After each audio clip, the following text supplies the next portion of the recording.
So let's start. So we were reading about a special tree, and this is a story about Rakesh. As you know, we were reading that Rakesh lived with his grandfather, and his parents were living far in the village, and he's here for his studies or something like that. Okay, so we have read that he has been growing a cherry tree, right? We have read till I think Pebbles we have done, right? From where? Uh, it was about 2 feet high. It was about 2 feet high when a goat entered the garden and ate the leaves. Only the Okay, main wait. stream There is to a full stop. There is a full stop. Wait, and read slowly. We have to understand when we read. Okay, so read slowly. There is no rush. You don't need to hurry. मतलब जल्दी जल्दी नहीं करना है. So it was about 2 feet high. सोचो, पढ़ रहे हो ना? सोचो उसको. क्या मतलब है? धीरे धीरे पढ़ने की कोशिश करो. कोई जल्दी नहीं. ठीक है, फिर से पढ़ो. only the main stream and the two thin branches remained.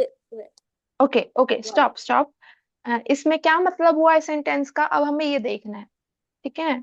सो ये लिखा है it was about 2 feet high. इसका मतलब क्या हुआ? हाई हाई क्या बता रहे हैं? ट्राई करने की कोशिश करो, मीनिंग देखने की कोशिश करो, क्या बता रहे हैं?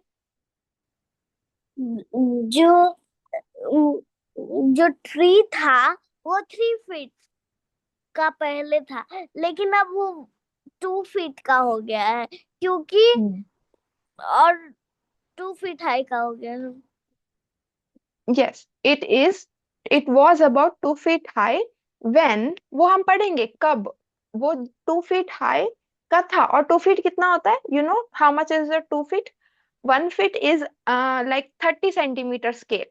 बड़ा स्केल होता है ना 30 सेंटीमीटर का, वो 1 feet होता है. तो अगर हम उसको स्टैक करेंगे, उसको जैसे 1 feet यहाँ से यहाँ तक, इतना तो नहीं होता है, थोड़ा बड़ा होता है. 1 feet और उसके बाद 2 feet और ज्यादा बड़ा. तो it was about 2 feet high. वो 2 feet ऊंचा था. वेन, जब. क्या पढ़ा आपने उसके बाद? एक बार पढ़ो, मीनिंग समझाओ मुझे. कि पूरा वेन. सेंटेंस का हाँ यहाँ तक हाँ पूरा सेंटेंस का. about 2 feet high hmm. when a goat entered in the garden and ate all the leaves। मतलब कि उस टाइम, जिस टाइम 2 फीट बड़ा था, उसी टाइम एक गोट आई और ऊपर का खा गई। यस ऊपर का. और eight all the leaves. Leaves मतलब पता है ना, पत्तियां. तो पत्तियां पत्तियां खा गई. क्या कौन खा गया? Who ate the leaves? Goat. Goat. Yes this is the meaning. So we have to understand the meaning as we read. ठीक है. सो नेक्स्ट लाइन पढ़ो, अब देखो क्या लिखा है आगे. Only the. Only the main stem and two thin branches remained। Like कि जो मेन नीचे का था और दो ठो इतना छोटा हो गया, दो ठो है। हाँ, हाँ ब्रांच। हाँ राइट. सो मेन स्टेम बोलते हैं, स्टीम नहीं. स्टीम की स्पेलिंग होती है STEAM. स्टीम. बट ये क्या लिखा है? स्टेम.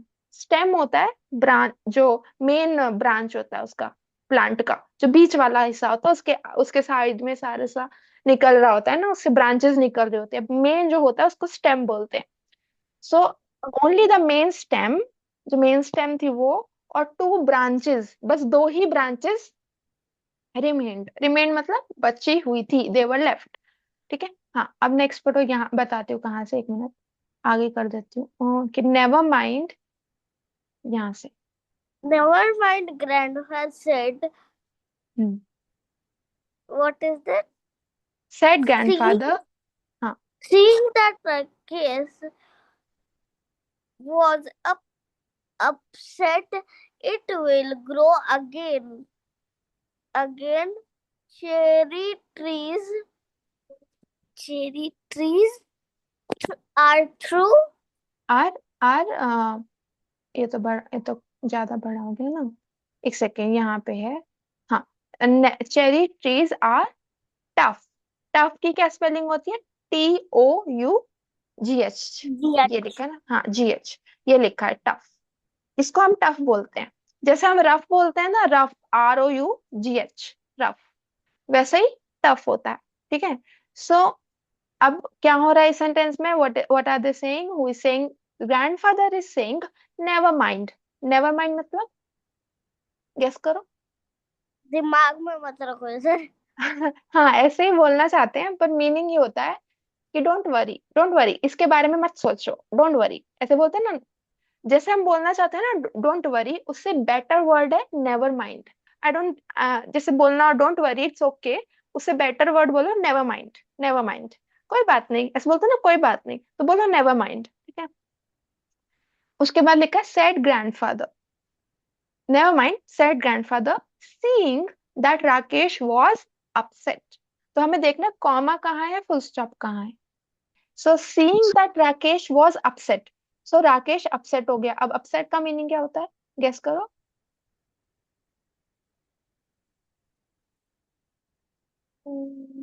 सैड। हाँ, राइट, सैड। सो अब Rakesh was upset, Rakesh was so sad कि वो गोट, उस goat ate all the leaves of the his beloved plant. Beloved मतलब प्यारा प्लांट, लवली प्लांट जो उसको बहुत अच्छा लगता था। सो अब ग्रैंडफादर क्या कह रहे हैं? फिर से ग्रैंडफादर कह रहे हैं, कंटिन्यू कर रहे हैं, it will grow again, cherry trees are tough. Tough meaning आप गेस कर सकते हो, टफ का मीनिंग क्या होता है? नहीं। अच्छा, यहाँ पे क्या हो सकता है? हाँ, ma'am I think it means think about it. इसमें सोच के देखो कि वो क्या। हाँ हाँ हाँ, सही बता रहे हो आप, सही बता रहे हो। यही होता है, ऐसा ही कुछ होता है। कठिन भी मीनिंग मीनिंग होता है, और एक मीनिंग होता है स्ट्रोंग। जैसे कि यहाँ पे बोलना चाहते हैं स्ट्रोंग, पर टफ जो होता है, कभी कभी जैसे स्कूल के कॉन्टेक्स्ट में बोलते हैं this questions are so tough, the questions in the examination were tough. Tough मतलब होता है बहुत कठिन थे, सही है वो। But cherry trees are tough, अब चेरी ट्रीज आर टफ बोल रहे हैं, तो इसका मतलब क्या हुआ? सो टफ मतलब होता है स्ट्रॉन्ग, यहाँ पे उसका मीनिंग है strong. Cherry trees are so strong कि वो ऐसे मर नहीं जाएंगे इजीली, वो डिस्ट्रॉय नहीं हो सकते हैं, they can't be destroyed so easily, they are so tough, they are so strong, they are so rigid. Rigid मतलब वो बहुत, उसको इजीली काटा नहीं जा सकता, इजीली मारा नहीं जा सकता, ये चीज बोलना चाहते हैं। पर जब हम बोलते हैं एग्जामिनेशन पेपर्स आर टफ, खोल, इसको नीचे जड़ से निकाल दे तो फेंक दे तो मर जाएगा। हाँ हाँ, वो तो है, वो तो मर जाएगा, ऐसे ऐसे एब्सोल्युटली वो सच नहीं है। पर ये बोलना चाहते हैं कि जैसे दूसरे ट्रीज होते हैं ना, कुछ ट्रीज होते हैं जो जल्दी से वीक होते हैं, कुछ भी करो, ट्रैम्पल करो और वो वीक होते हैं, जनरली वो वीक होते हैं, जैसे पहाड़ कि पे जाओगे तो मर जाएंगे कोई हाँ, भी। मतलब कोई टाइप के ट्रीज होते हैं जो इतने आसानी से सरवाइव नहीं हो सकते, वो जल्दी जल्दी खत्म हो जाते हैं, तो उनकी जगह और ट्रीज आ जाते हैं और प्लांट्स आ जाते हैं। पर जो ये बोलना चाहते हैं कि चेरी ट्री जो है वो टफ है, उसका मतलब वो स्ट्रांग है, वो सरवाइव कर लेगा, सरवाइव मतलब जिंदा रह लेगा, ये मीनिंग है यहाँ पे। हाँ, अब आगे पढ़ो। देखो क्या लिखा है। ओके, यहाँ से पढ़ो, towards the end of the rainy season. Towards ex- towards the end of the rainy season, new leaves appears on the tree. मतलब कि रेनी सीजन के बाद वो क्या बोलते हैं, लीव्स आ जाती है। यस, आ जाती है, अपीयर्ड, अपीयर्स नहीं लिखा, अपीयर्ड लिखा है, मतलब आ गई थी। हाँ, मैम ओक कैसा प्लांट है? ओक ओक ट्री होता है, oak tree. Let me search here, अगर मैं आपको दिखा सकती हूँ तो मैं यहीं पे दिखा देती मेरे हूँ। बुआ के हाँ, यहाँ है, बुआ अच्छा है। रखती है। अच्छा। वही नहीं दिखाई थी, बुआ तो बताई थी नाम बस। अच्छा, ये दिख रहा है क्या ऐसे? रियल वाला भी हम सर्च कर सकते, इमेजेस में जाते हैं। आई थिंक इसमें से रियल वाला कौन सा है देख लेते हैं। हाँ, बड़ा तो होता है, ये मेरे ख्याल से फॉरेन कंट्री में ही होता है, यहाँ पे ज्यादा इतना नहीं होता है, क्योंकि हमारे यहाँ तो बरगद का पेड़ होता है, उसको क्या बोलते हैं, बैनियन ट्री बोलते हैं उसको। तो यहाँ पे भी होते हैं बड़े बड़े ट्री, बड़े बड़े ट्री।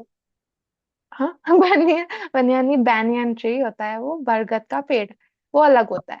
ये ओक ट्री है, जैसे इसको, इसमें से कौन सा ओक ट्री होगा? ये वाला। हाँ, ये हो सकता है, forest the oak island mystery, the oak tree is a real mystery. So oak tree I think foreign places में बहुत अच्छे से वहां पे होते हैं, ज्यादा होते हैं, इसलिए ये स्टोरीज में आते हैं ये लोग। सी, यहाँ से हम पढ़ रहे थे, towards the end of the rainy season new leaves appear on the tree. ठीक है। देन अ वुमन कटिंग, यहाँ से पढ़ो, then a woman cutting grass. Then a woman cutting grass scrambled down the high side, her straight swinging through the heavy monsoon foliage. मतलब foliage, foliage, अच्छा ठीक है बताती हूँ। तो क्या लिखा है, then a woman cutting grass scramble down the hill side. यहाँ कॉमा है ना, तो हम रुक जाएंगे। तो then a woman cutting grass scramble down the hill side. अब एक woman I cutting grass, grass cut करते हुए, स्क्रैम्बल्ड, स्क्रैम्बल्ड डाउन मतलब होता है क्विकली, क्विकली चलती हुई, नीचे नीचे चलती हुई आई, मतलब वो नीचे जा रही थी, हिल हिल के नीचे वाले ढला स्लोप में जा रही थी, जो डिसेंड हो रहा था, मतलब जो नीचे जा रहा था, डिसेंड होना और नीचे जाना। तो वो नीचे जा रहा था, ऐसे वो कट कट करते करते जा रही थी, कैसे पता हमें, हर साइथ, ये साइथ क्या होता है अब, साइथ एक टूल होता है जो कि ग्रास कटिंग के लिए यूज होता है, और वो मैनुअल होता है। मैनुअल मतलब हाथ से चलाते हैं, मशीन से नहीं। साइथ मतलब होता है एक टूल होता है जिससे कि ग्रास कट करते हैं। अब इस टाइम तो मॉडर्न वर्ल्ड में तो हम मशीन से कट करते हैं। सो साइथ क्या होता है, वो एक टाइप का टूल होता है जिससे ग्रास कट करते हैं या प्लांट्स कट करते हैं। स्विशिंग, स्विशिंग मतलब क्या होता है, ऐसे जैसे जल्दी जल्दी, जल्दी जल्दी swishing, this is what I am doing, I am swishing my hand, मतलब कि स्विश, ऐसे स्विश होता है, जैसे इस मोमेंट को स्विश बोलते हैं। कुछ कुछ साउंड को भी बोलते हैं स्विशिंग, मतलब हस रसलिंग साउंड होता है ना, जो ट्री से आता है रसलिंग साउंड, उसको भी स्विशिंग भी बोल सकते हैं। स्विशिंग मतलब कुछ हिलना, और जो आवाज आ रही है या जिस तरीके से वो हिल रहा है, जिस तरीके से वो मूव हो रहा है, उसको हम स्विशिंग बोलते हैं। तो जल्दी जल्दी air बेसिक, sound. हाँ एयर का भी बोल सकते हैं। और किसी चीज का मूवमेंट, जैसे मैं बोलूं एग्जांपल दूं तो, मतलब ऐसे हिला, वो ऐसे हिला, तो ऐसे जल्दी से हवा आई उसको, या आवाज ऐसे हिला बेसिकली, स्विश्ड, स्विश, ये मतलब है उसका। बहुत सारे मीनिंग Ma'am, I अलग need अलग a होते हैं। time. Ma'am, we can I tell the story that Oh, okay, okay. I will listen to you. I have free time, some time today. So let me complete explaining till here. Monsoon foliage. फिर मैं आपकी story सुनती हूँ, ठीक है?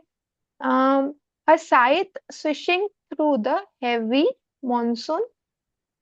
है, अच्छा, उसका जो साइथ था, वो जो टूल था, that was swishing, that was moving through the heavy monsoon foliage। अब foliage क्या होता है? foliage उसको बोलते हैं जो लीव्स का, या फिर कोई ग्रीनरी, लीव्स या फिर कोई ग्रीन पार्ट्स हैं, उसका group, collection, bunch of leaves, उसको बोलते हैं foliage.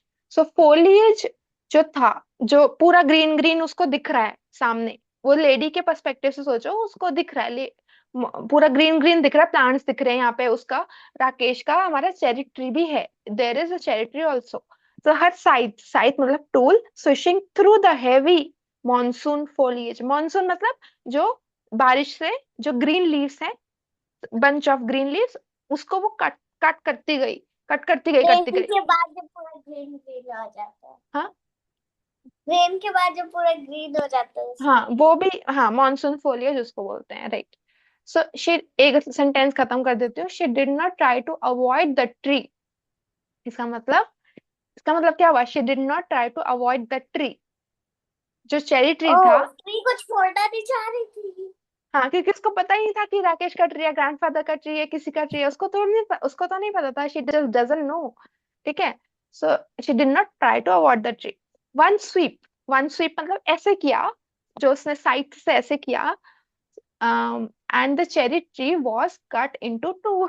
It destroyed and it got cut into two pieces. So that happened. Okay, तो अब फिर से वो देखते हैं, let's see if it grows or not in the next class. So अभी के लिए पहले तो आप अपना वर्ड चूज करो, फिर मैं आपकी स्टोरी भी सुन लूंगी, ठीक है? So let's say which word you want to pick from this class. Which new word do you want to pick? हाँ, Twist. swished. अच्छा, हाँ. swish. स्विश और स्विच्ड, ओके सेम। हाँ, स्विच्ड मतलब वो हुआ, स्विशिंग मतलब अभी हो रहा है, और स्विश मतलब मेन वर्ड है स्विश, SWISH। इसके ऊपर एग्जाम्पल सेंटेंस भी मैं आपको सेंड कर देती हूँ, ताकि आपको इजी हो मैम मैं जाए। समझ गई हूँ। समझ गए हो? अच्छा, सुना होगा ना, ये तो कॉमन वर्ड है शायद। देखते हैं। Okay, write the sentence and tell me. I switched my hand okay, complete it, मतलब क्यों स्विच किया, या फिर I I switched switched my my. hand because one bee was coming my side. Okay okay, yes, good attempt, good attempt. You can say I switched my hand to hit the bee, to hit the bee off, या hit the bee, बस। यहाँ मैं लिख दूं क्या आपके लिए? यहाँ पे देखते हैं यहाँ से लिखा मैम हो जाता है। गया। हो गया। Okay, nice. I I switched my hand to hit the bee. Okay, right, nice, nice sentence.